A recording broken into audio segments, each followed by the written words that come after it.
Good day mga idol, no? So medyo maiba muna ako ng content ngayon. So kasi binibenta ko na yung aking sasakyan. Hindi, joke lang.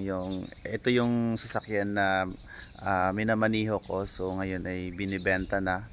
So pakita ko dito mga lodi ang labas at saka loob ng sasakyan na to. So itong Ford Aviente pala 2017 model ay binibenta na namin ngayon, no? So ang selling price po nito is 800k pero negotiable pa naman.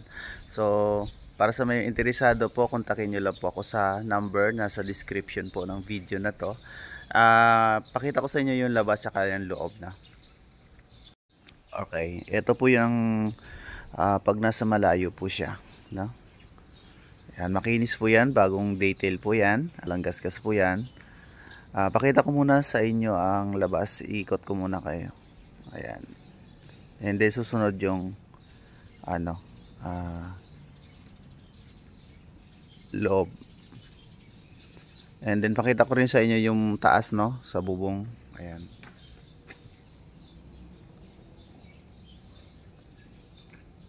okay, ikot ko lang kayo para may idea po kayo sa. Ayan, kontakin nyo lang po ako mga lodi sa number ko po, no, sa description, sa comment section. So ito po yung likod nya, aftermarket na po yung niyan, yung brake light po nyan, pero yung original po nandito sa amin, kasama yan kapag binili nyo po. Ayan, ito naman yung sa gilid nya. Ayan, pakita ko po yan na. Okay, ikot ko lang po kayo, then susunod ng loob na naman.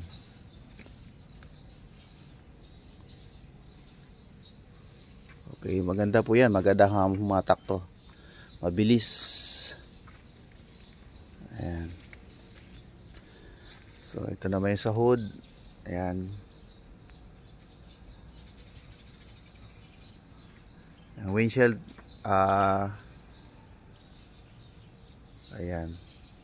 Tapos yung tinted nga po pala nito ay super dark, no, yung dito sa may gilid, pero dito sa windshield nya po, po to, medium lang po yan, hindi po yan naka super dark. Pati na rin po yung sa po, likod. Ayan, pati na rin po dito naka super, hindi po yung naka super dark, no, medium lang po yan. Okay, then ito naman yung po yung loob nya.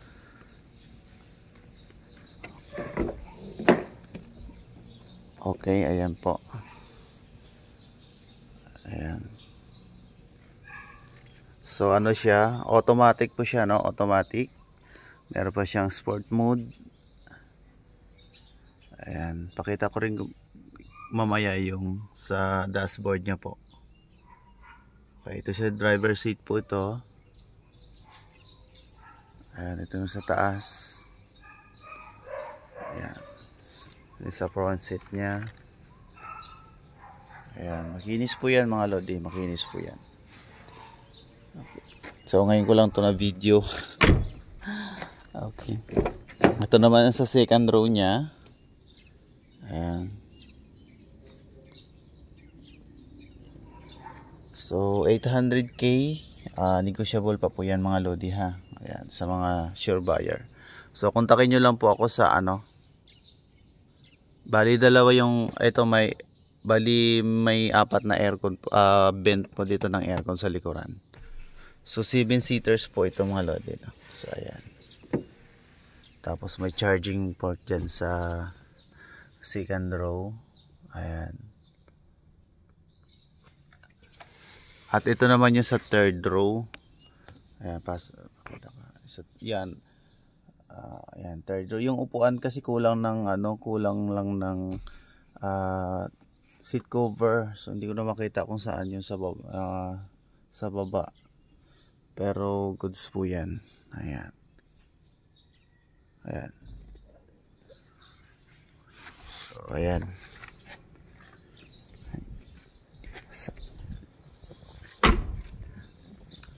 Dito naman po sa likuran. Ayan po.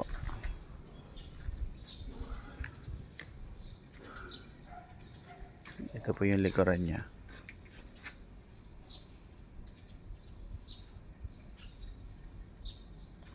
Okay.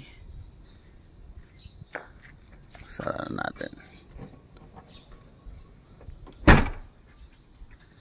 Then paandarin natin, paandarin natin. So may dalawang susi ito, no, kasama. Parehong parehong may remote ng, ayan, ito yung sa driver side. Ayan. So start natin. Ito yung transmission niya. Ayan, may sports. Maganda to kasi kaya to binenta kasi mayroon na pong nakabili po kasi ng bago. Kaya hindi naman kailangan ng dalawa na sasakyan. So kailangan na isa lang naman, kaya binibenta na itong Ford Everest at Viente namin, no?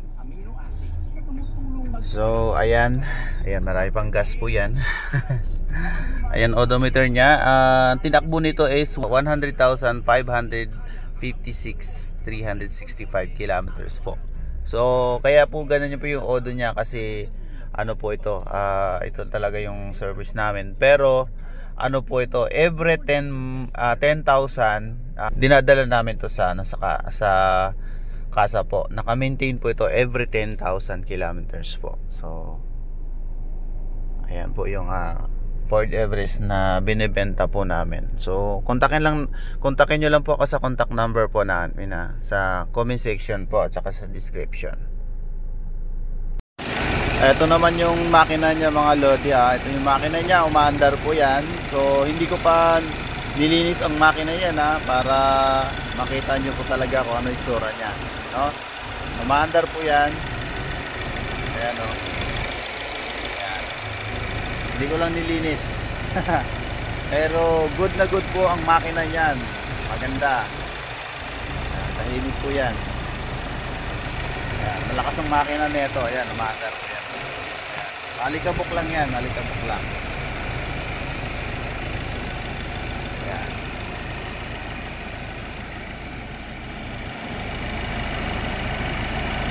Alright.